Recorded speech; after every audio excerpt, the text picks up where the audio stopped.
Hi, Cher Kalashevsky here. So today I have a question for you. It's kind of a big question because it really is the starting point for like being on a wealth quest. It really is truly the starting point. The question is, do you want to be wealthy or increase your current wealth? So that's the first question. If the answer to that question is yes, then the next question is, do you know your current circumstances? Do you know what your starting point is? Because if you can't tell me or tell yourself what your current circumstances are and where you are with respect to money and finances and personal finances and wealth, you're not going to know where you're going either. It's kind of like taking a trip. I mean, if you're starting from home, from where you are at home, and let's say it's a simple trip, it's going to the grocery store, you don't know how to get to the grocery store if you don't know that you're at home. So your starting point, you're at home. Okay, got that? That's your point A, you're at home. Your point B is to get to the grocery store and buy groceries.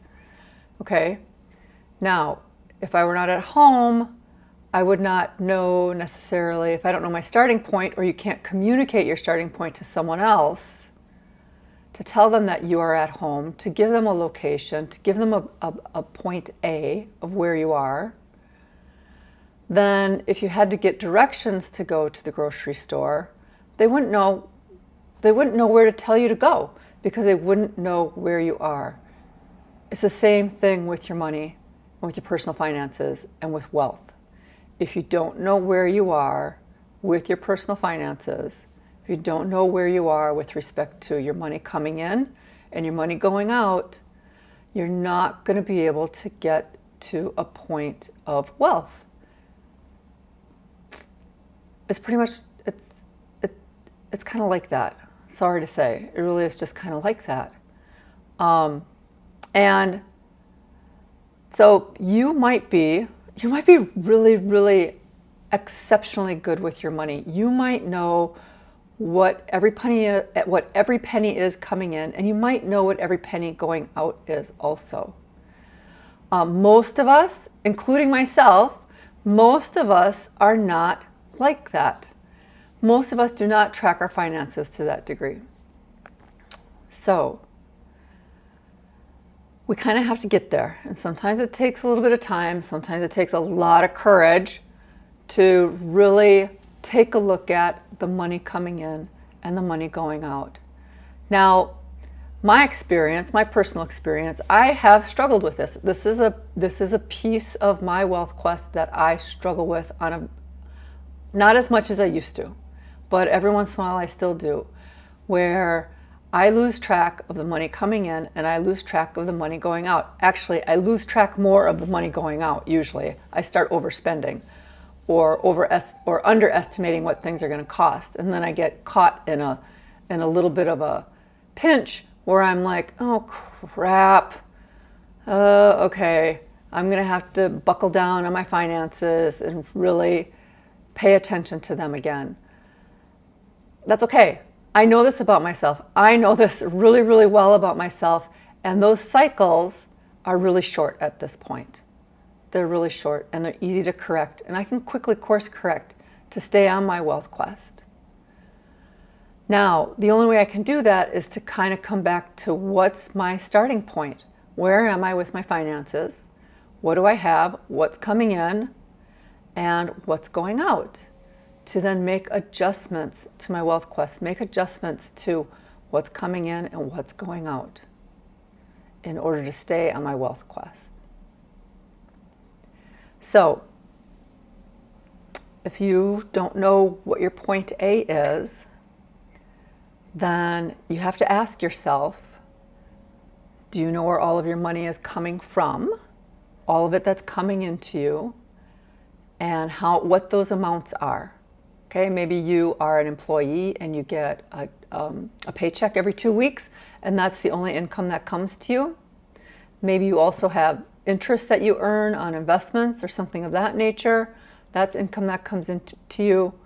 Those are the types, those are the sources of income that you want to track in for coming in. And then the piece that's oftentimes the harder part for most of us, where is our money going? Where is it going?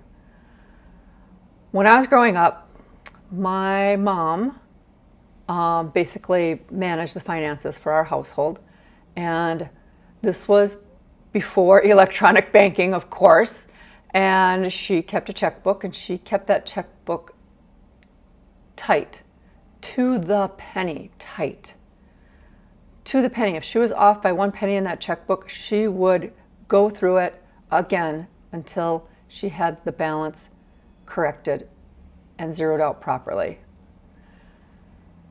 That's a great example. I did not pick up that example very well. I have siblings who picked up that example really well, but I did not necessarily pick up that example. So I struggle with those things. Maybe you do too, knowing where your money is going. We're not under those sorts of constraints these days with the electronic banking. It's really easy to just be spending money and let the bank do the calculations for us. I'm not advocating that you have to keep a checkbook and that you have to write down your check balances. But what I am asking you to do is really take a serious look at where your money is going. Is it on frivolous stuff? Are you buying candy bars at the grocery store that you probably don't need? How many coffees do you go out and buy every week and every day? There's little things that do add up. Do you impulse buy? Do you see the coolest, the most beautiful pair of shoes? I've got that problem. That you think you've ever seen in your life and you just have to have them? Well, check that impulse. Check that impulse. Check where your money's going. So take some time. Take some time and really look at where your money's coming from, where it's going out. Write it down. The only way you can examine something is if you write it down. And then once it's written down, take a look at it. Take a look and see if there's places where you might have impulse buying, where you are purchasing things that might be a little more expensive than what you really need.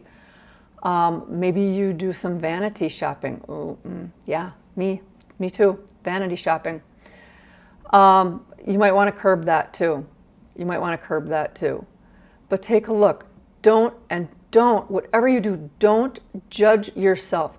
Take a look. Don't beat yourself up. What you did, you did.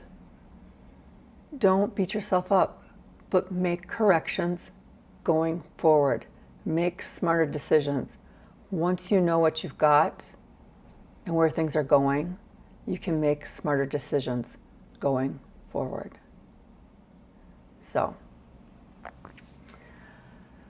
point A, to get to point B, know where you are with your finances for your point A in order to then get to where you want to be in your wealth quest for point B. Have a good day. Food for thought. Talk to you soon. Bye.